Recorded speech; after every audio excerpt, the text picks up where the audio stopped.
On Shavuot, we celebrate the giving of the Torah at Mount Sinai, where 3 million Jews heard the voice of Hashem in an unparalleled human experience. But what's vital to note is that at Mount Sinai we received both the written law and the oral law that came with it to elaborate, a fact which is sometimes forgotten. This simple game illustrates the importance of the oral dimension to an instruction, to bring it to life. Here's the game. It's cool, but what do you mean? Prepare 5 to 7 file cards with very simple instructions. For example, bring me a glass of water please, or don't sit on a chair for a minute, or bring me a chocolate biscuit please. There are 2 volunteers. One is the instructor, one is the follower. The instructor reads out the instruction to the follower. The follower then has a choice.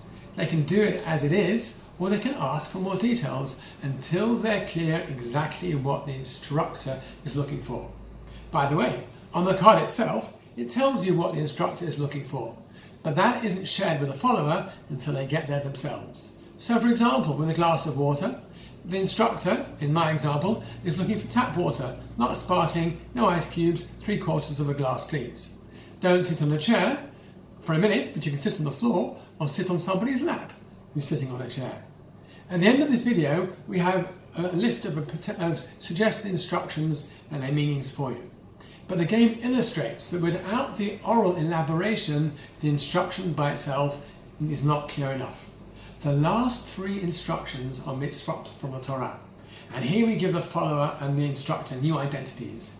The instructor, temporarily, is God. The follower is one of our ancestors that stood at Mount Sinai. And here's 3 suggested mitzvot from the Torah. Write it on the doorpost of your house and on your gates. We're familiar with that. That's mezuzah. But it doesn't say who writes, what you write, where you put it, how you fix it up. Slaughter animals as I have commanded can be acted out.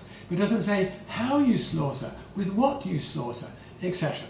The last one is great for a discussion, more difficult to act. Do not steal. Does that include not returning change that you've been given in error? You see, the oral law elaborates on all of this. And on Shavuot we celebrate the gift of the written law and the oral law.